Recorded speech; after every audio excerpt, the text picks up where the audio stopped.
Hi, welcome to the latest episode of the Wellbeing Show. And today I've got somebody returning, a glutton for punishment, no less, Esperanza, who Mhm. is also, unfortunately for her, one of my neighbours. So she has to tolerate me more often than this, poor thing. And her poor son as well has to pretend to like me.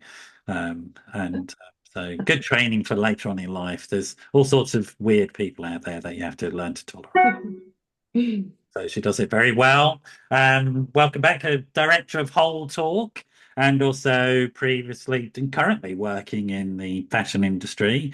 Previously was, I think, you were a model at some point as well, maybe still are, but now. Oh, that was many, many years ago. Okay. I can't even remember that time. But like a lot of modern people and modern women in particular, you wear many hats of partner, mother, businesswoman, sort of entrepreneur, and in all of that, trying to juggle a healthy life and model healthy well-being sort of activities to your growing child to make sure he has good, positive models around that. So which is a fair summary, and not doing too badly about it. So, how are you doing this morning? I'm very well, thank you. Thanks so much for the introduction. And actually, just going to what you just said about wearing too many hats, I think it's the problem of our society nowadays. We're all constantly trying to do too many things, and that probably, probably no, affects our health. Because it's really hard to get to everything, isn't it? So, just to start off the podcast. I mean, my feeling is that it is a thing that we all face, and it's a Yeah. challenge, I think, to sort of think about what might be the through line in our life in all of this sort of stuff. And I just produced a press release for World Mental Health Day, which was last Thursday, the 10th, and it focused on parental mental health and the importance of health and well-being as a parent. Being and I would suggest tentatively that that needs to be for all of us, not just parents, but all people, that health and well-being needs to be that through line that we have in our lives, and everything else needs to attach to it. To it. Yes. Does that make sense? Yeah. Yeah, 100%. I also think that our physical health will affect our mental health. So we need to look after both because they're intrinsically related, right? So if you don't feel well physically, it's going to affect you mentally and the other way around. Yeah. So, And yeah, the topic conversation this morning is about the latest edition of your magazine, which is yeah. about longevity, which we'll So, get to in a second. You've got it, I know. Sorry if you. It's beautiful. So your background, your visual sort of sensibilities are. I mean, it's a beautiful publication. It always is every time you produce it. But in terms of this longevity, there are two. One is we're living longer, but are we living better? Is the yeah. question, right? And I think, So yeah, that is one of the things. We're actually living much longer between the I've got the note here actually because I always forget that between the 900s and the 2020 with like our life expectancy has grown massively. However, we're growing sicker. So it doesn't mean that necessarily we are living better. We're just facing loads of um illnesses yeah, with the so-called modern life. yeah, So yeah. So tell me about your journey into Whole Talk. So you started off in the fashion industry, firstly as a clothes horse, and then you've moved into other areas of it now. And yeah, I mean, I still work in fashion. I'm a fashion stylist and art director, and I guess that translates into the magazine I produce, just mostly because I am my passion is magazines, and I've been working in magazines since I am very young. So I wanted to create a very beautiful magazine, but about health and well-being. So nothing scary, quite the opposite, just something that you wanna kind of like um go to and read because it's pleasant to the eye and the content is interesting. which So is in itself, I think, an interesting statement. And why I say that is this, that the word health has sort of been hijacked by certain elements of the fitness industry. Yeah, I think health can also, I was talking about this yesterday actually.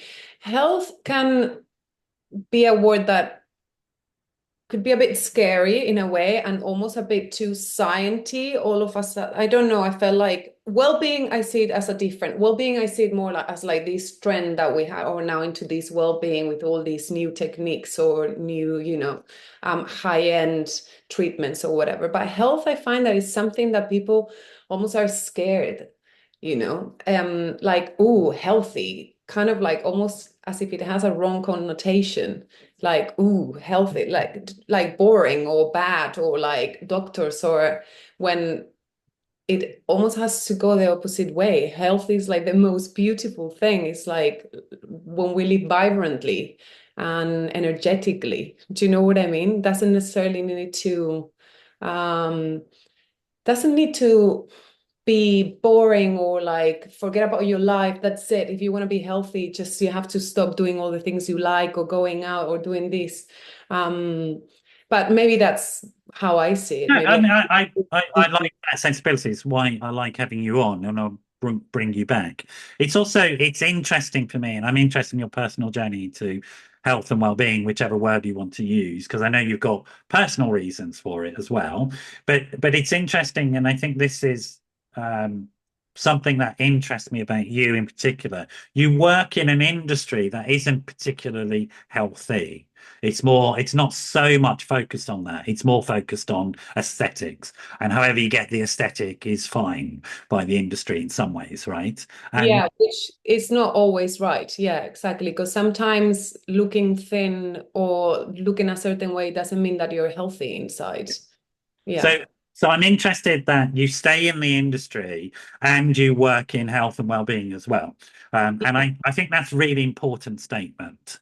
And that you take some of the really positive things from your injury about aesthetics, attractiveness in that sense, making something uh, Appealing. appealing. Yes, the word I'm thinking of is attraction rather than promotion. So if you think of typical marketing strategies around health and well-being is about promoting. I've got a product, I'll promote it. And actually, I think what's more effective is attracting people to it. And Yeah. and also the suggestion being that you don't have to give up your life to engage with health and well-being. Yeah, I mean, that was one of the first things when I started Wholetalk. It was one of the main things that I kept saying. It's like, you don't have to give up where you live, where you are, what you're doing. It's just a matter of like picking a few little things and changing in your routine and in your day to day that is going to sum up into something big and it's going to help your health and your well-being, right? Oh, absolutely. Yeah.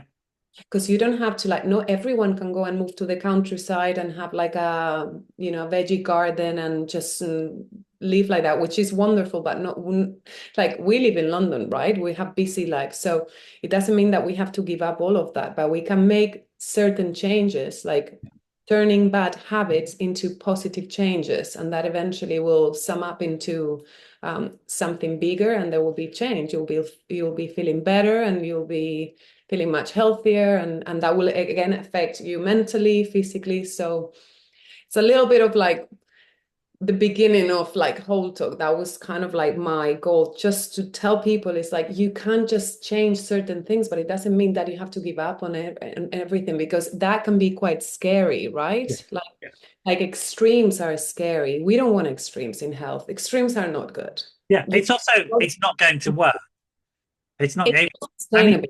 it's almost like the health and wellness industry are promoting a model whereby it's almost like you want to become some sort of Buddhist monk and live on the top of a mountain somewhere. Exactly. Well, To be honest, I don't. I don't want to do that. yeah, exactly. Like, like some of us are happy with our lives. We just want to improve it and thrive Yeah, rather absolutely. than and prevent. Because the whole point with health is about preventing rather than like curing illness, right? It's just like Yeah, that is the model that we all should follow. yeah. And Um, also, I think the reality is that life requires compromises. yeah, I'm going to maximize my health. I'm not necessarily going to avoid all illness. And I'm not even necessarily going to avoid all avoidable illnesses because sometimes that's the way life is, right? You know, Yeah. if I want to avoid everything, if I want to live a risk-averse life, which is almost where the health and wellness industry have gone, I'm not really living, am I? Yeah, You know? exactly. And if you said to a parent of a child, you know this, right, it's really important that you get 8 hours sleep per night. Yeah, is that right? Is that possible? Well, then we're never going to have children, are we? I mean, that's the reality. So, like, Yeah, or get someone to sleep with your child if you you know, if you can afford it. Yeah, I mean, there's like you when the babies are born, you have the night nurses, which sounds so delightful to me. Like, wow, there's someone that can look after your child so you can sleep. But obviously, that is right. a luxury that But it's no. a fact, isn't it? That when we're living our lives properly, we're looking for those compromises and we're looking for the ways that we can maximize our health and well-being approaches to our actual lives, as opposed to live a fantasy life, right? Yes, correct. Hmm. So tell me, there was a sort of personal journey in there as well around these issues for you and your desire to set the magazine up. Can you tell us a little bit about that? Yeah, well, I think I've heard so many stories like this. It's funny, like sometimes when you go through certain imbalances, I'm gonna put it that way, then you start thinking in a different way. In my case, I had so many digestive issues that I couldn't just figure out what it was, and that ended up affecting me in so many other aspects of my life. It affected my skin, it affected like because at the end, actually, digestive issues, because it's a long conversation about the microbiome, but it affects everything, can even end up affecting you physically, your back, your heart, because um, now we know so much about it with the microbiome and the connection. But anyway, I'm not going to get into it. So all of those issues, let's say, made me go into research and kind of like find alternative ways that were not necessarily the traditional doctor, because we couldn't find anything on those tests or in um, so then slowly I started just getting fascinated by this whole world of Yeah. like nutrition and how lifestyle, the food we eat, what choices we made. I realized that all of that really can make a change and can change how you feel. And slowly but surely, I think it just took me maybe a couple of years, and then I decided to enroll and study nutrition and health coaching, and I graduated. Um, it wasn't really, I didn't really have a plan on doing anything specifically. It just happened naturally in a way. I just wanted to do it for myself and to learn more professionally. And then eventually it ended up in creating a magazine. And so it was all very organic. It wasn't really planned. It just kind of like happened slowly. Um, but I think most of it was because I learned so much during the studies that I felt I needed to tell that to people, Yes. because also it had helped me so much, right, in my own health issues, that I was like, oh my God, I just need to put this out there. And in a very simple way, really easy to understand, really easy to incorporate in your life. Some people can actually start feeling better the same way I did. And that's how the first issue of Wholetalk was born. Right. So And what particularly attracted you to the idea of nutrition? Was it because of the digestive issues, or you had other interests in it anyway? I think nutrition is just so, it's like the basic almost of our health, right? It's like the base of our health. Like it's where everything starts. The digestion of the food, the digestion of like the things not only the food actually, that all the, you have a choice on what you want to digest in terms of like news, images. We're constantly surrounded. So like in a way that was, yeah, the first step. And I guess because food is fascinating, Mhm. and maybe because thanks to a like change in the way I ate, I saw a lot of change in my digestive issues. So that was because I think that is important when you do a change and you see it and you can tell that it's working. So that's quite encouraging because Yeah, you're I mean, like, I had oh, similar things because I that's can have IBS, but I now know what triggers it, and I avoided them. So, and then the quality of it for me has been extraordinary. And so I don't eat apples. That's the impact it has on my life, Wow. which isn't too bad an impact to have, you know. But yeah, definitely a sort of understanding. But there seems to me also something about becoming interested in your own health has been important rather than just trying to get someone to fix it. You ask yourself that question, well, what can I do about this? Well, I guess because when you're seeking for help and then there is, oh, everything is fine. Oh, nothing comes up here. Oh, nothing comes up there. You're a bit like, okay, hang on. So nothing comes up there, which is a relief because you know there is it's not something serious or evident. Cancer, it's not going to end your life, right? Yeah, it's something you don't have a tumor, you don't have like if yeah, you don't have cancer, you don't have something that you need to act on upon that now.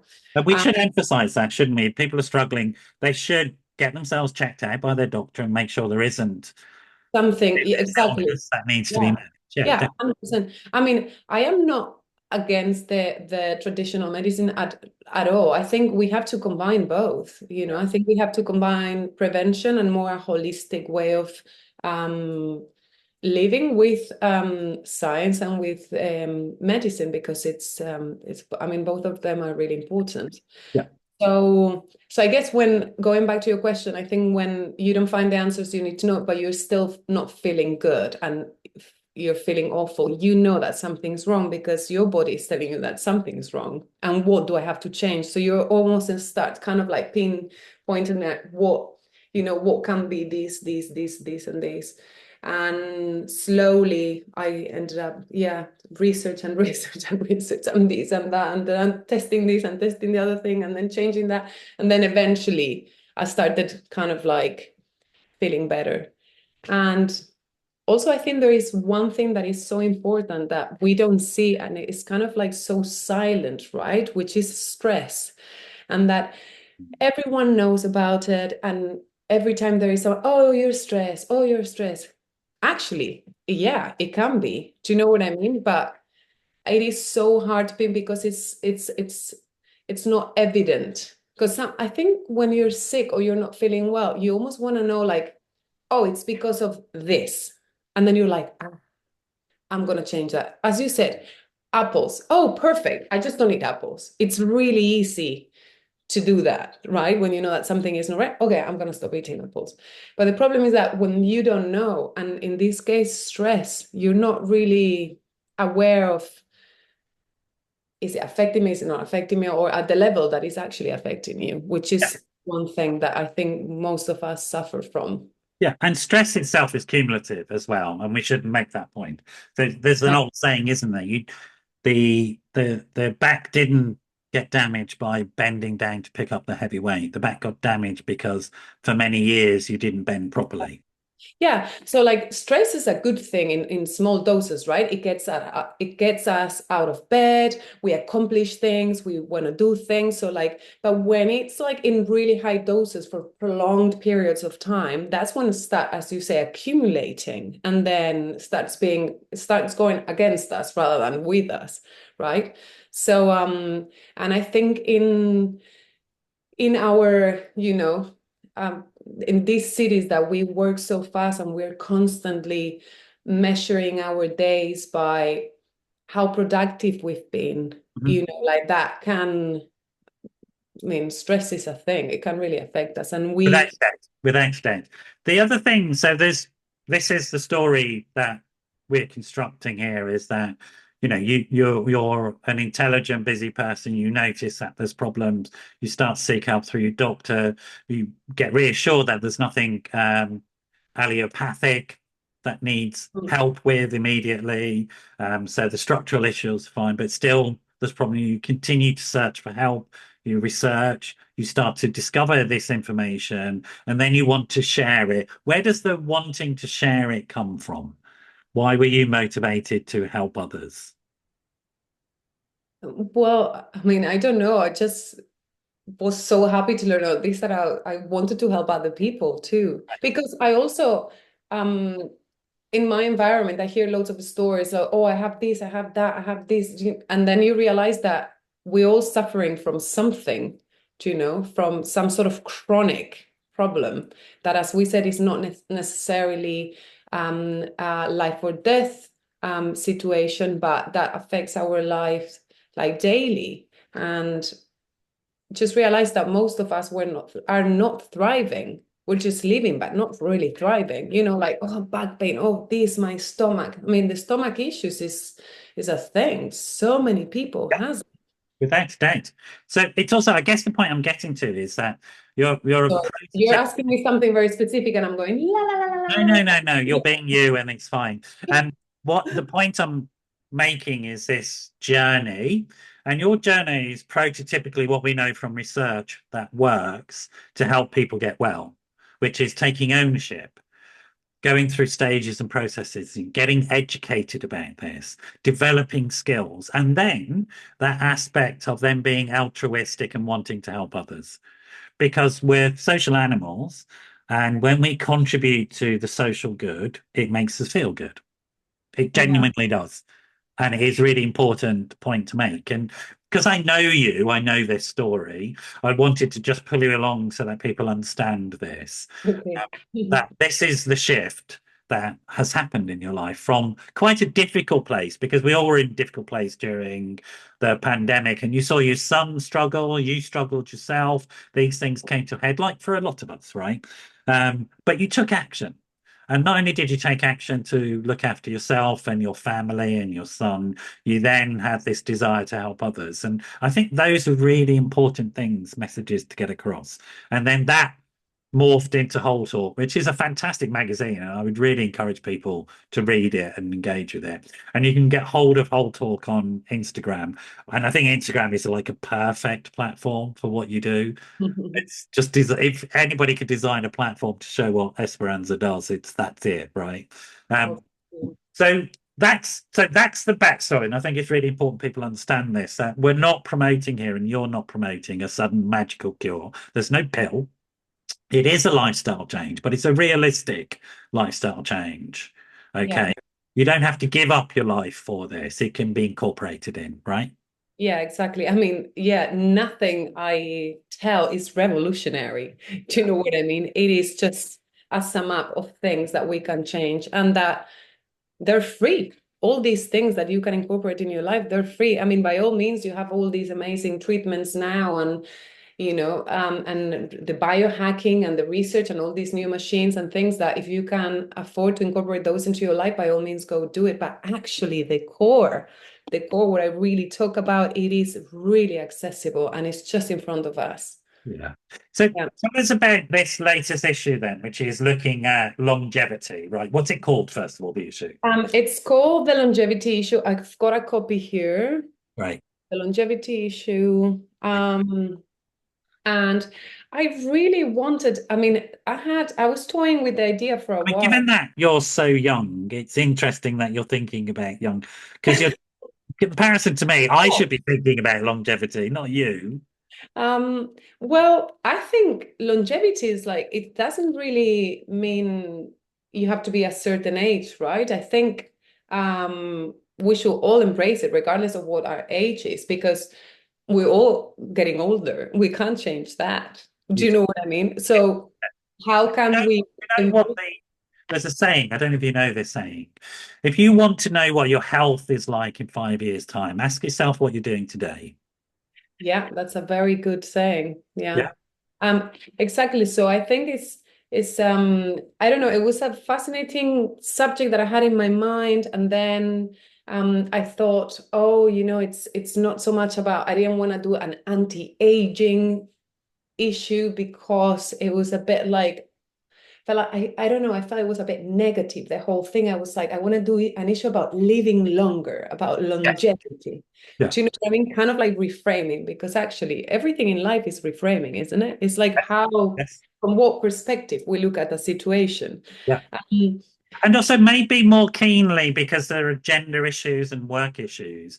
What's that new film that's out about oh, what's it called? It's about a woman who is an older actress and then somebody gives her this oh, Do you remember Yeah, what it's called? I with can't like remember Demi Moore. You mean the one with Demi Moore? anymore. I That's it. haven't seen the film actually. I've seen loads of critics online and some It's people. supposed to be amazing, and I want to go and see it, but I think I might find it upsetting. I'm a bit Yeah. squirmish about being upset. Maybe you'll take me to sort of hold my hands on and get too frightened by it. But it sort of is in like looking at that issue, isn't it, of this idea of eternal youth, which is sort of how society has taken this stuff. And particularly your field, your profession promotes this to some extent, right? And I'm really intrigued by the fact that rather than do that, what you've gone is for the word longevity, right? And so, what's the emotional appeal for you of longevity? Well, I guess it was also my own confrontation with it. Yeah, Like, how do I feel? I'm still, dealing with it. I guess we all are always. And it was the idea of like, but hang on, why are we so focused on the outside? yeah, Because really it is what it is. We're just focused on the outside with like the anti-aging thing. It's yeah, this kind of anti-aging of like just keeping younger on the outside. But the reality is that it's about looking after the inside rather than, and that will translate. And we can't reverse aging. Aging is a thing, it's life. yeah. And more, I felt like, gosh, we're so lucky. We're actually getting older with the situation in the world right now. It's like we're so lucky and privileged. We can grow older. So we need to embrace that. And how we can embrace that in a healthy way, in a vibrant way. Do you know, I want to live to 100 if I can, but in a very energetic and vibrant and um, healthy way. Yeah. So I thought, why not talk about this? And also, it happened that I had met someone that actually I ended up doing a photo shoot and an interview with her. It was this woman that I found really fascinating. And I think she's in her 70s now, and she started modeling when she was almost 60, in her late 50s. And she was so thrilled. And I just thought, like in this society, we celebrate youth, and youth is like, it's youth, it's like, is that like Santo Grial? I don't know how to say that in English. It's like that thing that we all want to keep and want to have. And eventually that goes. And it's like, why do we only think that good things happen when you're young, when like so many things and so many exciting things can happen like throughout your life, right? So it doesn't necessarily you have to be in your 20s to like do something exciting. I don't know. So I started opening my views and meeting more people at different age ranges, and like the things they were doing and how they were doing them. And I just felt really inspired, There's really. a sense in which you wanted to engage psychologically and physically in a healthy way to the facts of your aging. Yeah, and it was almost like, wow, I want to be like that. Do you know Right. what I mean? I want to grow older like that. This Yeah. is how I want to be. I want to thrive. I want to be happy. I don't want to be going against it all the time. That is so No, tough. I'm totally with you. Totally with you. So, It's so hard. We go against this constantly with everything. We go against our bodies. We go against it's instead of like going with them. And I just felt that it was. Yeah, I don't know. It's a fascinating subject for me. Maybe no one finds it interesting. well, no, I'm totally fascinated. I remember like many years ago when I gave up smoking tobacco, and the nurse I saw that was helping me with that said, save your money for a year that you would normally spend on the tobacco and then spend it on something nice for yourself, buy yourself something pleasant as a motivational tool. And for, I don't know what made me say this, but I sent out a text message to my mate saying, in a year's time, once I've saved up all this money, I'm going to buy a bicycle. I'm going to cycle through the Pyrenees.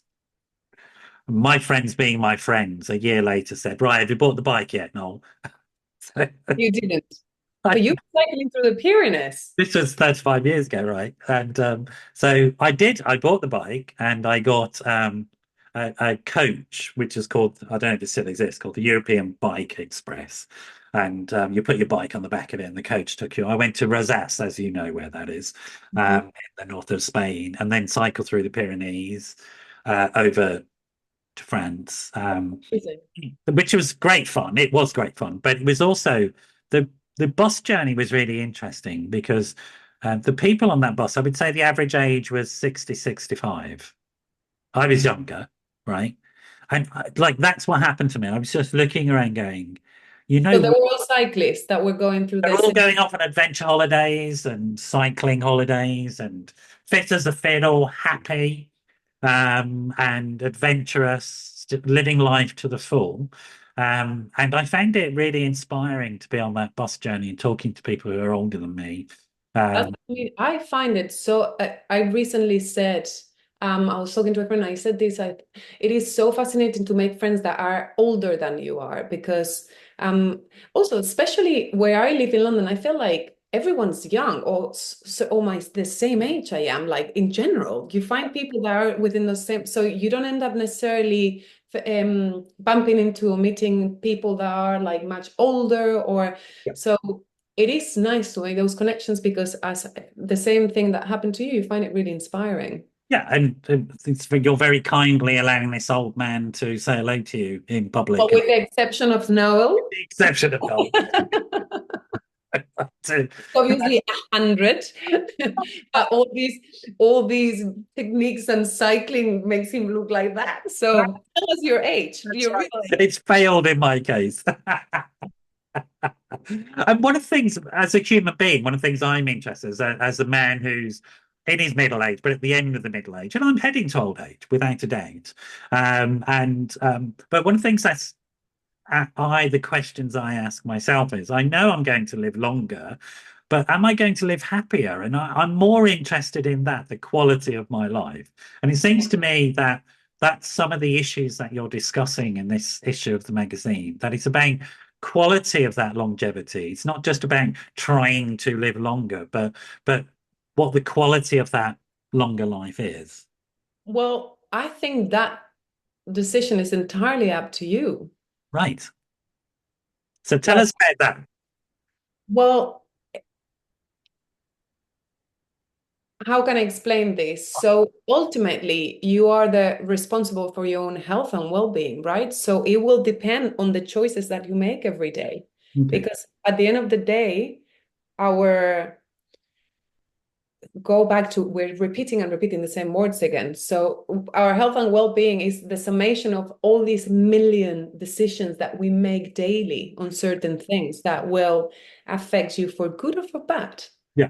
So that decision is ultimately up to you. And I think the most important thing is to be to mostly to access the information, be aware of it, understanding it, and do with it whatever you want, Mhm. Mhm. right?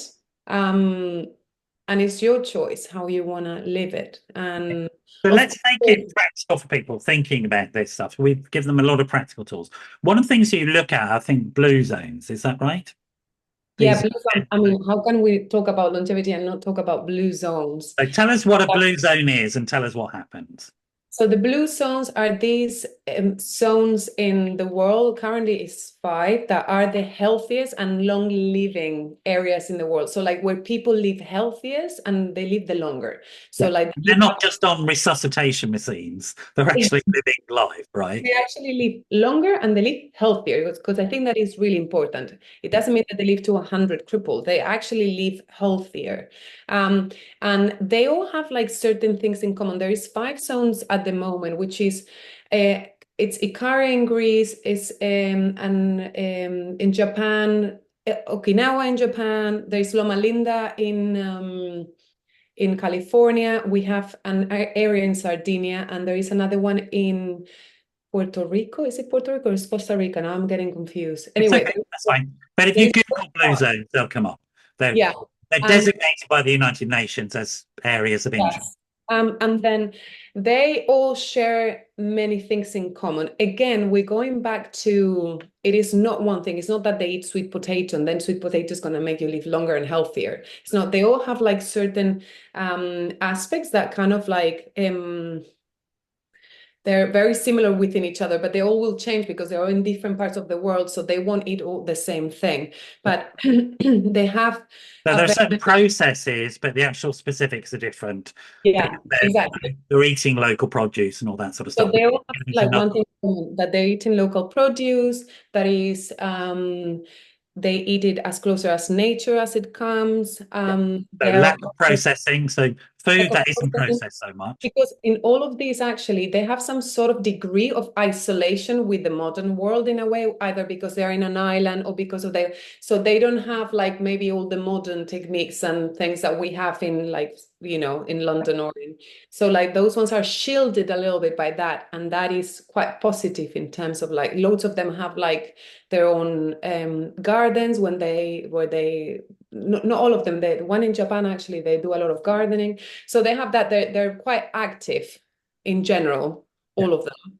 yeah. Uh, Either again, I go back to like, and when I say active, I don't mean that they go to a spinning class or a boxing class. It's just because they walk, they garden, they like bend, go up. There's like hills. So like naturally their life is quite active. There is like another important thing, which is the community and the social aspect of these areas, that they live in a community and they are supported by family, friends, or the community in general, that not necessarily have to be related um, between each other. And that is a very important thing because going back to like this longevity thing, loneliness is the silent killer, Yes. right? And there is a lot of loneliness within our world. Yeah. But in these areas, they all have in common that they have a lot of support with community. So in general, there is no that they're not lonely. Yeah. And the aspect, because I read this article that said that loneliness is worse than smoking 15 cigarettes a day or something like that. Like they, In so terms of mortality, without a doubt. ah, Yeah. I mean, the mortality figures for older people often revolve around whether they're socially connected or not. So that's an absolute fact. Yeah. So we've got exercise, social connection, nutritious diet. Are there yeah. other elements that are in there? So, I mean, I could tell you all about this. We could go through. I have a whole article about this in Wholetalk, where we explain everything so specifically and more practical. I'll just go through it because Yeah. it will be quite interesting. So, move naturally, as I said, is one of the things that, they don't necessarily have to go to a gym, but they move, they're quite active in their life, walking, running, tending. Then purpose, the Okinawans, especially the Japanese, a purpose is, they call it ikigai. It's like you have a purpose in life. That's what makes you wake up every morning and do Yeah. something. It's Yeah. really important. Then they have like the 80% rule, which is this is something that I talked in Wholetalk a lot, actually, especially on the first issues, which means that you eat until you're 80% full rather than 100, which means that then you don't overwhelm your digestive system. So when you're 80% full, you stop. And that is one thing that the Japanese do very well, Yeah. which that contributes to longevity as well.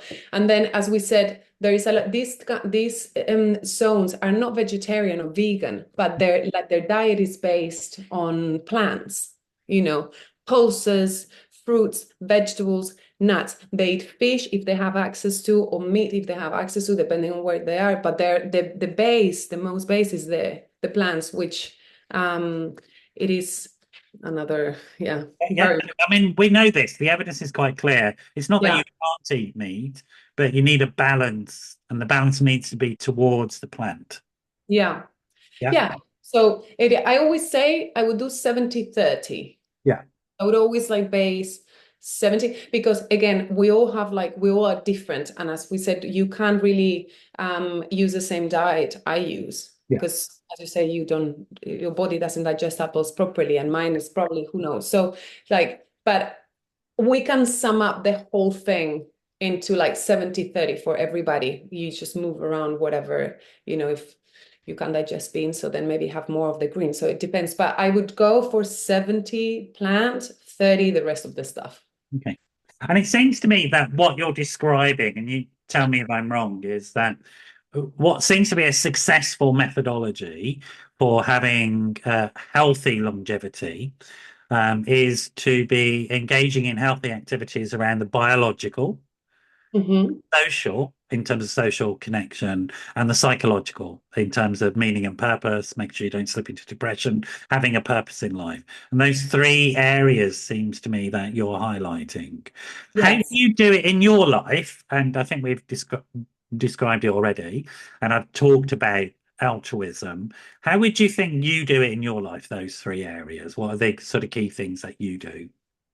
Well, I try as much as I can, obviously. For me, exercise is very important, movement every day. So I try to always have an hour of movement a day. Like if I can do, if I have access to a yoga class or a Pilates class or a boxing class, whatever that day my energy is at, I would do it. If not, I'll make sure that I'm walking, I'm cycling. Exercise makes me feel good, and it is the foundation. I don't change it. Mhm. That is one thing. Then food wise, I mean, I think it is not only about the food you eat, it's about the quality of it. So Mhm. I try to make sure that all the food I buy is good quality. And I'm lucky enough, I have a great farmers market on Saturday, where, because also it's very important to eat seasonally. We didn't Yeah. get to the point, but if you go to a farmers market, they're always going to sell the produce that is in season, right? So I just try to go there on Saturdays, buy the food, and then cook according to what I've bought rather than the opposite way. Yeah. So I see what's available and I'm like, okay, I'm going to buy these things. And then I would make things according to what I had. Again, that's always not like possible, but I'll try as much as I can. Sometimes Well, I, in cities, farmers markets are pretty. And the point about seasonality is that you're not having food processed at the point that it's picked. So yeah. they're using industrial processes to feed it, to fly it around the world, and all that sort of stuff. Because what you're getting is from farm to fork, as they say, as Yeah, quickly as possible. you're actually not only you're helping the farmers too, because you're giving them, so there is no middleman. So you're giving them the money straight away. And these people are the ones that like give us the food. I mean, it's so valuable. Yeah. Do you know, they work so hard for it. So the fact that they will get the entire money, even if it is a little bit more expensive, I don't mind. I'll just do it that way because I think it's important Well, the to question to ask you is, you might be cheaper at one of the supermarkets, but it's not going to keep you alive as well as. So really, is it? and the quality is important. Also, like when it's seasonal, it's picked at the right time. So like by the time it gets to your plate, it's gonna have way more vitamins, minerals than if it's brought from the other side of the world and in like, picked quite early because by the time it gets to your plate, then it's so that is another. Self-target of movement each day and activity. You set Yeah. yourself target of trying to source local food uh, Yeah. that is healthy for you. What else do you do? And then so going back to the social connections, it's something that I've been thinking about it a lot because since I had a baby, well, he's not a baby anymore, he's 4 now, but certainly you have less of a social life. Yeah. And because you're more tired, you have other responsibilities, you have pickups, you have drop-offs, so you can't fit it all in. But I'm always trying to do something and to make sure I see my friends and I'm on top of it. And if maybe I can't meet someone, I'll do a phone call. I'll go for a walk and I'll make a phone call just so I get connected with the people, right? And I'm trying to do one thing a week, one evening. So I Mhm. would like I think more than that is exhausting for me. I don't think I can cope now. Maybe I will eventually, but I try to do something social once a week. Right. Uh, one evening. So I meet friends, I go for dinner or we do something else.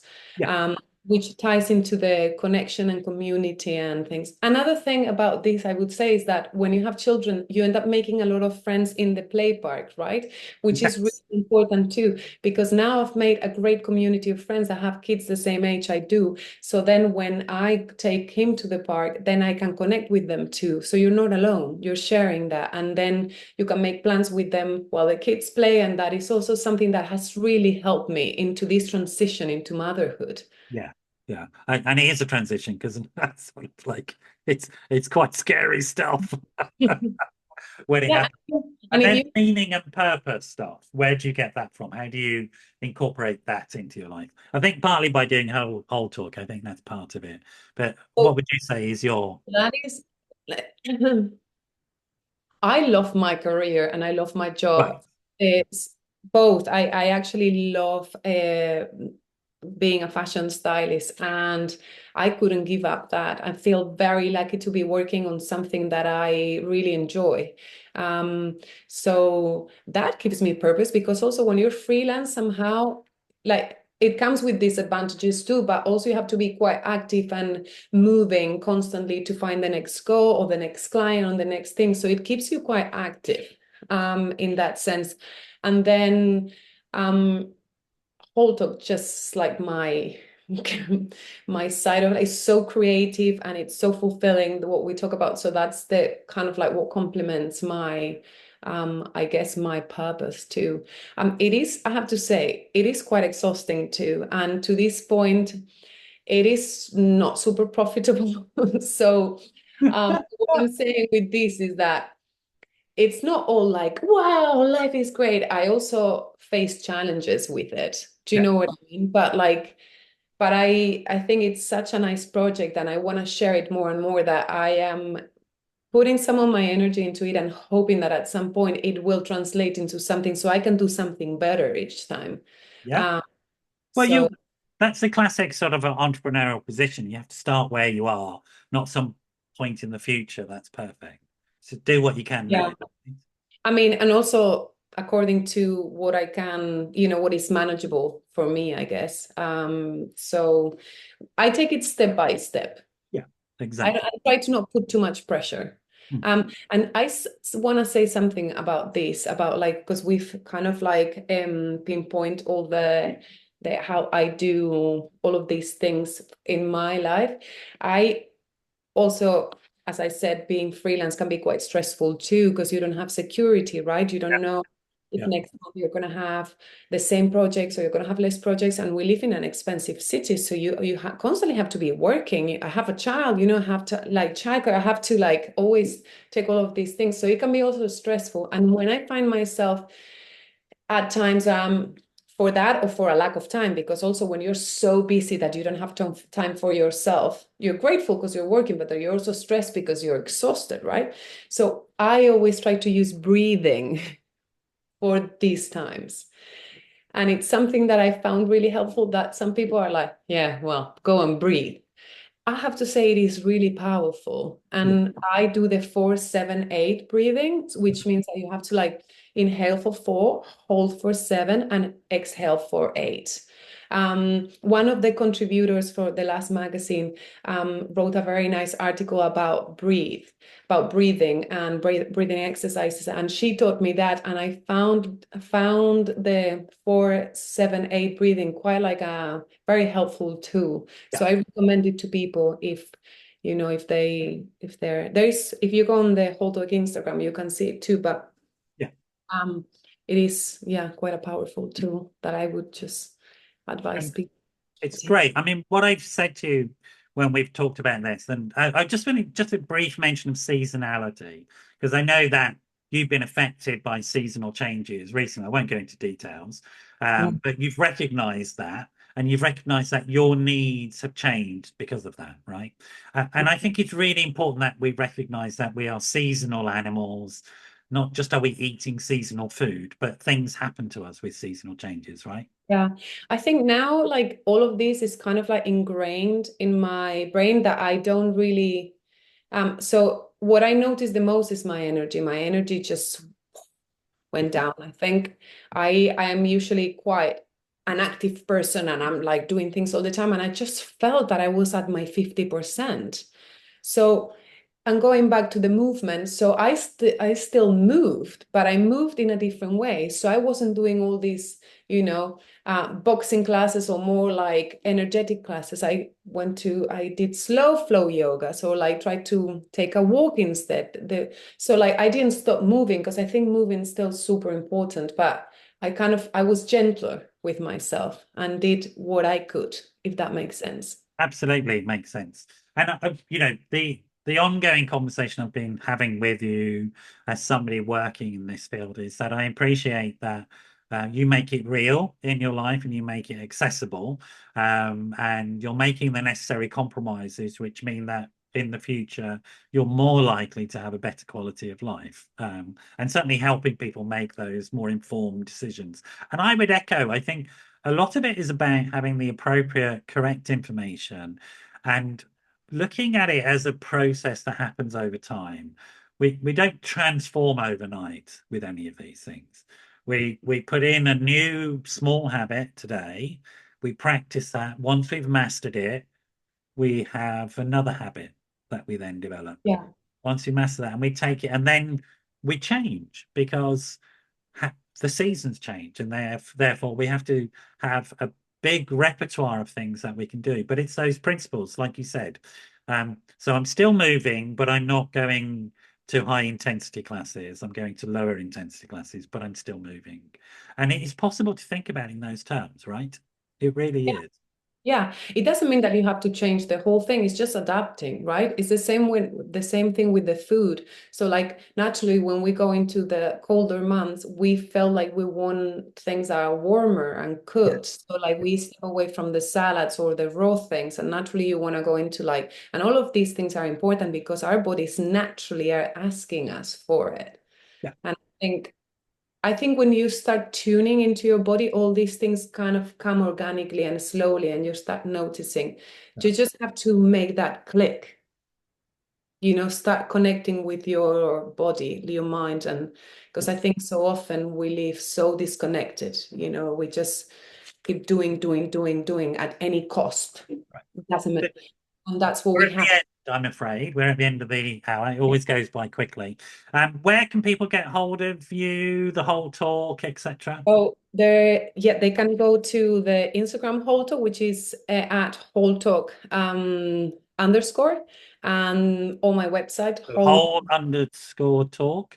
so Wholetalk underscore for Instagram, and then they'll find my website there as well.